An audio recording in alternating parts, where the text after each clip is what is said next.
Good morning बच्चों 7th class में आप सामाजिक विषय आप पढ़ रहे हैं और इसमें आपका पहला चैप्टर इतिहास में पढ़ाया जा रहा है। बच्चों, इस चैप्टर का आपके नाम है मध्यकाल की प्रमुख घटनाएं।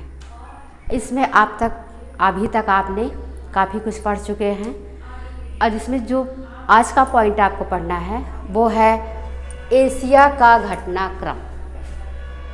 एशिया का घटनाक्रम। बच्चों, अभी तक आपने यूरोप की दशा के बारे में पढ़ा, पुनर्जागरण के बारे में पढ़ा। अब जो आप पढ़ेंगे एशिया का घटनाक्रम, इसमें आपको आज पढ़ना है कि बच्चों 9वीं शताब्दी आते आते अब्बासी खलीफाओं की जो शक्ति थी वो कम हो गई।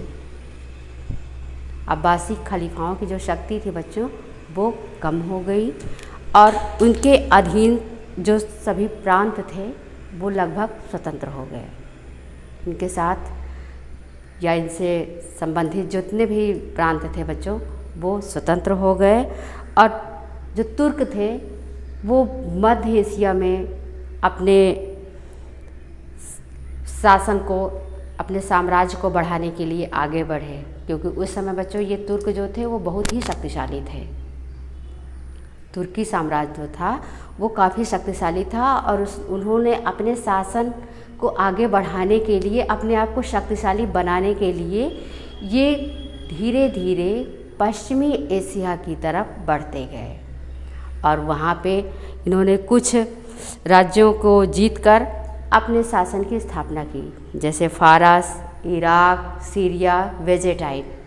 अन्य जितने भी देश थे इन सबको जीतकर तुर्की साम्राज्य जो था, तुर्क के लोग जो थे उन्होंने अपने साम्राज्य को शक्तिशाली बनाया और इस तरह से वेजेटाइन साम्राज्य की राजधानी कुस्तुनतुनिया, जो आधुनिक इस्तांबुल के नाम से जानी जाती है, इस पर अधिकार किया।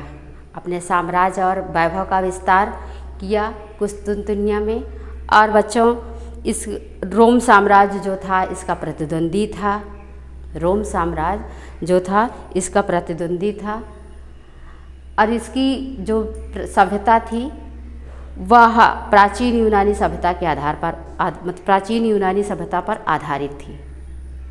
वेजेटाइन की जो सभ्यता थी बच्चों वो प्राचीन यूनानी सभ्यता पर ही आधारित थी। इसी तरह से बच्चों 13वीं शताब्दी में चंगेज खां जो था वह मध्य एशिया में फिर मंगोलों के साथ वेजेटाइन पर आक्रमण किया।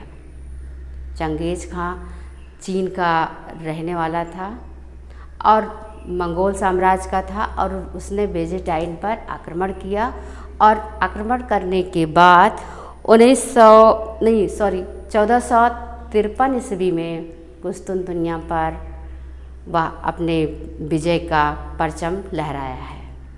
चंगेज खां ने अपने विजय का परचम लहराया और इस तरह से पश्चिम एशिया पर उसने अपना अधिकार स्थापित कर लिया। चंगेज खां जो था पश्चिम एशिया पे बच्चों अपना जो अधिकार था वो जमा लिया। इसी बीच मंगोल जो थे मध्य एशिया के चीन के उस क्षेत्र पर अपना अधिकार जमा लिया जहाँ 13वीं और 14वीं शताब्दी पर मंगोलों का शासन था। बच्चों, इसी समय रेशम मार्ग जो एक महत्वपूर्ण व्यापारिक केंद्र था, इस मार्ग के माध्यम से ही पश्चिम एशिया, चीन और पश्चिम एशिया के मध्य व्यापार होता था। इसी मार्ग से सारे व्यापारियों का काफिला निकलता था और इसके कारण मध्य एशिया में इसका महत्व जो था वह काफ़ी बढ़ गया। व्यापार के कारण मध्य एशिया में इस व्यापार का जो मार्ग था इसका महत्व बच्चों वो काफ़ी बढ़ गया और रेशम मार्ग के नाम से इस मार्ग को रेशम मार्ग इसलिए कहा जाता था क्योंकि चीन की जो चीन की जो रेशम व्यापार जो सबसे महत्वपूर्ण वस्तु थी, इसी मार्ग से होकर के उसका व्यापार होता था। और चीन में रेशम का व्यापार सबसे अधिक महत्वपूर्ण होना जो था वो सबसे अधिक महत्वपूर्ण था। इसी के साथ बच्चों अन्य देशों के साथ चीन के जो नवीन आविष्कार थे उनके व्यापार में इसी मार्ग का ही उपयोग हुआ है। चीन के निर्मित जो अन्य भी आविष्कार थे बच्चों, उसका जो व्यापार अन्य देशों के साथ जब चीन को करना पड़ा या सब और देशों को चीन के साथ करना पड़ा, तो उसमें इसी मार्ग का बच्चों प्रयोग किया गया।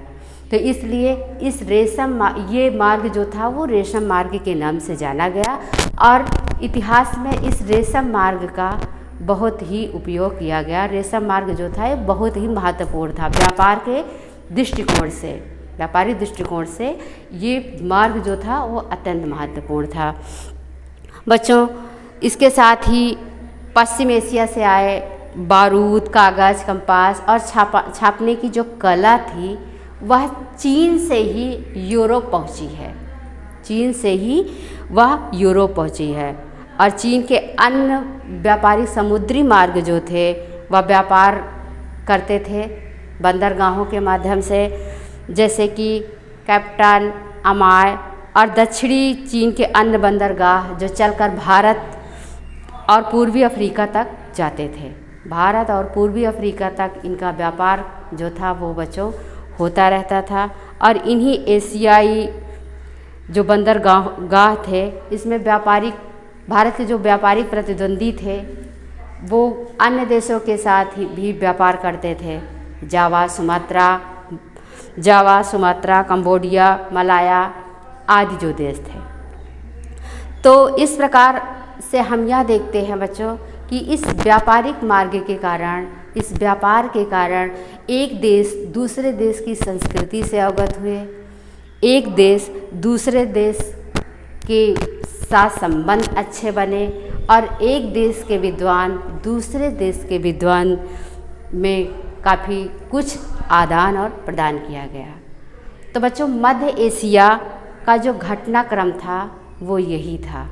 और बच्चों आज के वीडियो में बस इतना ही। अब बच्चों जहाँ तक है आपको जो भी दिक्कत हो आप पूछ सकते हैं। जल्द ही आपको इसका रिटर्न वर्क दिया जाएगा और अपनी आप कॉपी कंप्लीट रखिए, कॉपी आप ख़रीद लीजिए और जल्दी भेजा जाएगा। आप अपनी नोटबुक कॉपी में सब कुछ आप नोट करते रहिए। धन्यवाद।